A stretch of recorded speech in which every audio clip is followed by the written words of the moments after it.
Tras el Renacimiento, que es el periodo en el cual se recuperan el estilo grecolatino, en el barroco continúa también el estilo eh, grecolatino, es decir, muy parecido al Renacimiento, y aparecen pues, bueno, nuevas características, bueno, nuevas figuras literarias dentro del ámbito de la música, de la filosofía y también de la ciencia.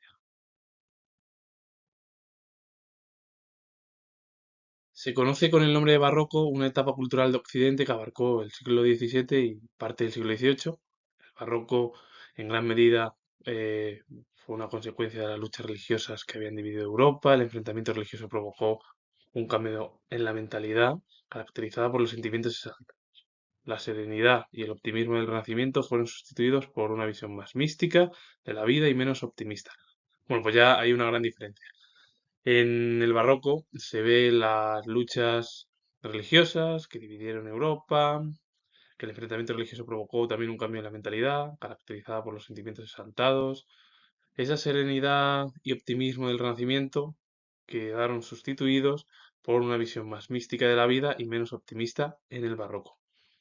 En los países católicos, la nueva mentalidad se reflejó en una religiosidad desgarrada que se percibía en todos los aspectos de la vida. Bueno, en los países católicos la religión tenía un papel muy destacado, unido al final bueno, a cualquier estado monárquico. En los países protestantes triunfaron una forma de ver la vida más individualista y la valoración social del triunfo económico.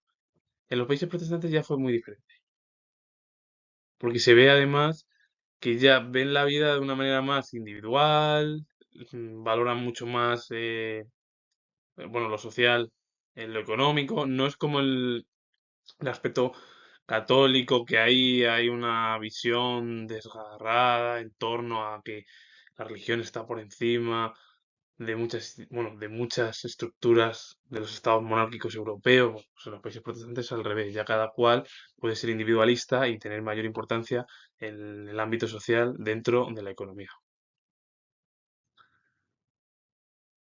Si todos al final hablamos, bueno, se entiende que el barroco se desarrolla entre el siglo XVII y el siglo XVIII, o bueno, buena parte del siglo XVIII, que en el barroco se producen las luchas religiosas en Europa, que produce la división en el continente europeo, que hay una mentalidad diferente. Si el Renacimiento es serenidad y optimismo, bueno, pues el barroco es mística, menos optimista, y aparte también el enfrentamiento religioso lo que provocó fue un cambio en la mentalidad, sobre todo porque en el barroco se producen sentimientos exaltados.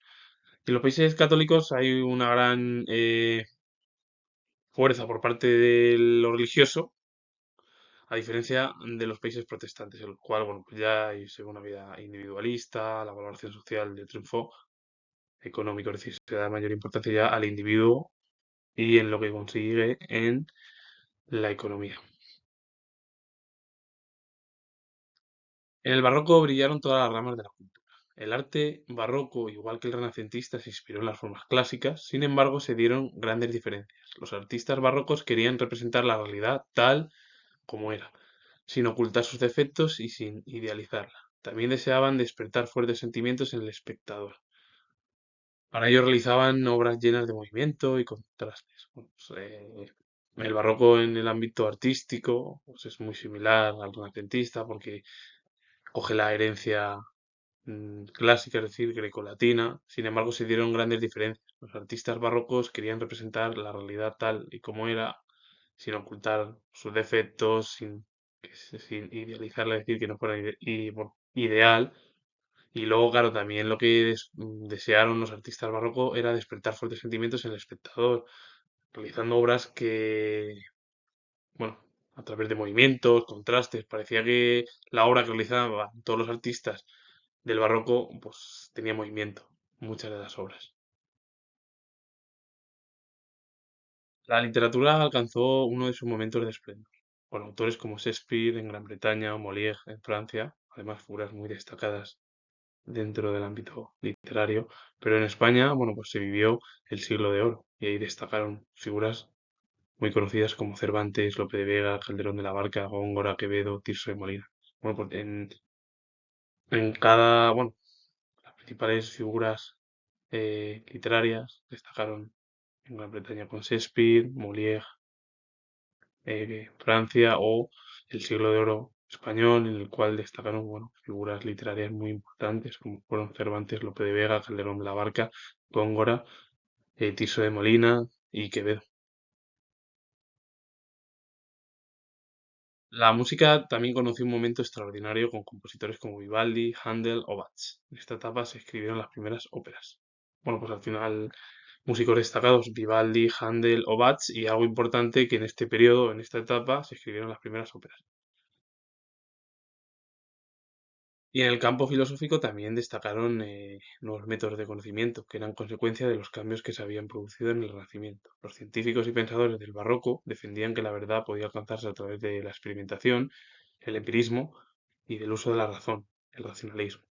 El gran representante del empirismo fue el británico Bacon, Francis Bacon, mientras que el filósofo y matemático francés Descartes sentó las bases del racionalismo. Bueno, pues en Europa aparecen nuevos métodos en el siglo XVII, bueno, dentro del ámbito filosófico del conocimiento.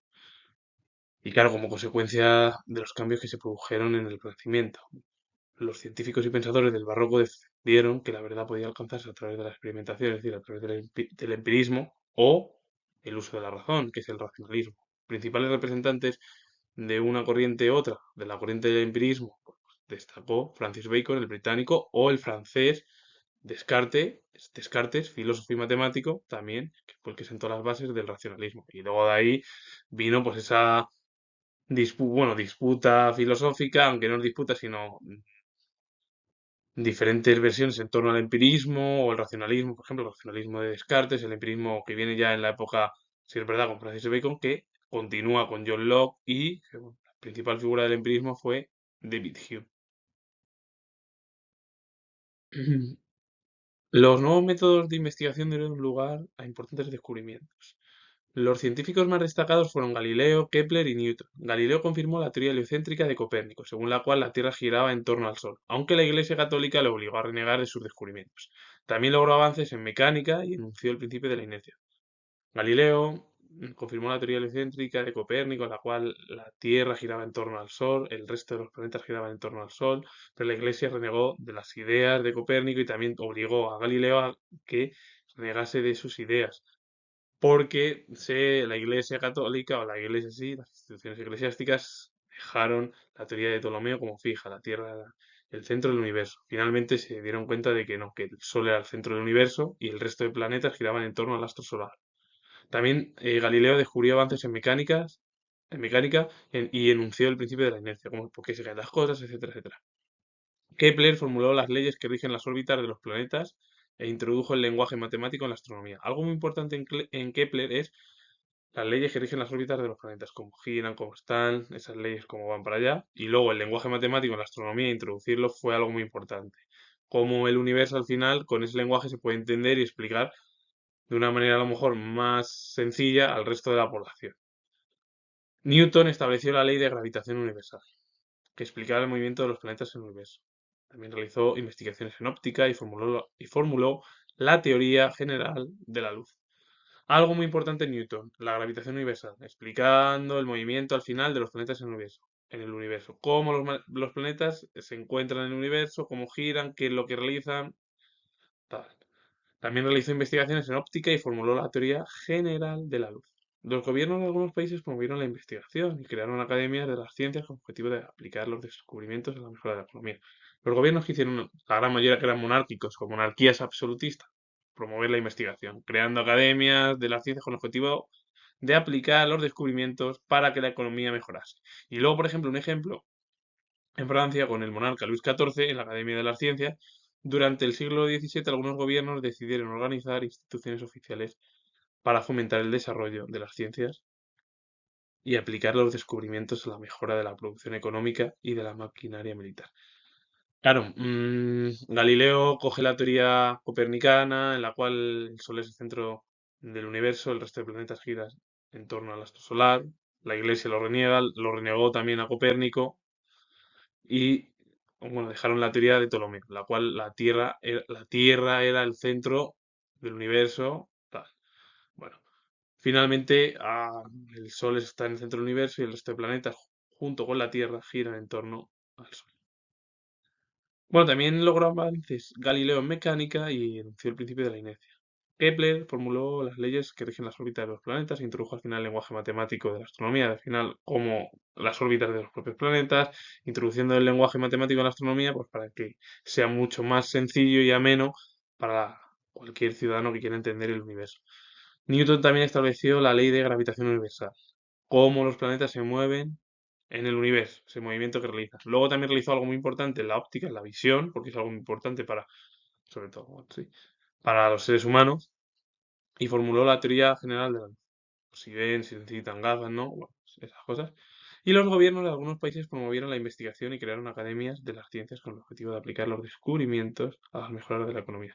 Los gobiernos europeos lo que realizaron fue mejorar bueno, en la investigación, promoviéndola, creando academias. ¿Para qué? Para que los descubrimientos mejorasen en sí la economía, bueno, a través de la aplicación de todos los descubrimientos que realizasen todos los científicos europeos.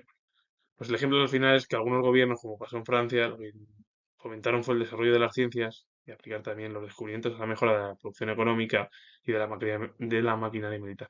Y tenía mucho interés, sobre todo los gobiernos monárquicos europeos, en la economía y más la maquinaria militar, porque era lo que había en aquel momento, en torno al siglo XVI, guerras y guerras, y lo que interesaba era la economía, guerra, pues sí, de ingreso, pero también fomentando la cultura, sobre todo, que es muy importante, porque sin cultura directamente el ser humano pierde toda la capacidad al final de racionamiento, de razonar, ese racionalismo que dice Descartes o el empirismo que se produce también con Francis Bacon, el filósofo.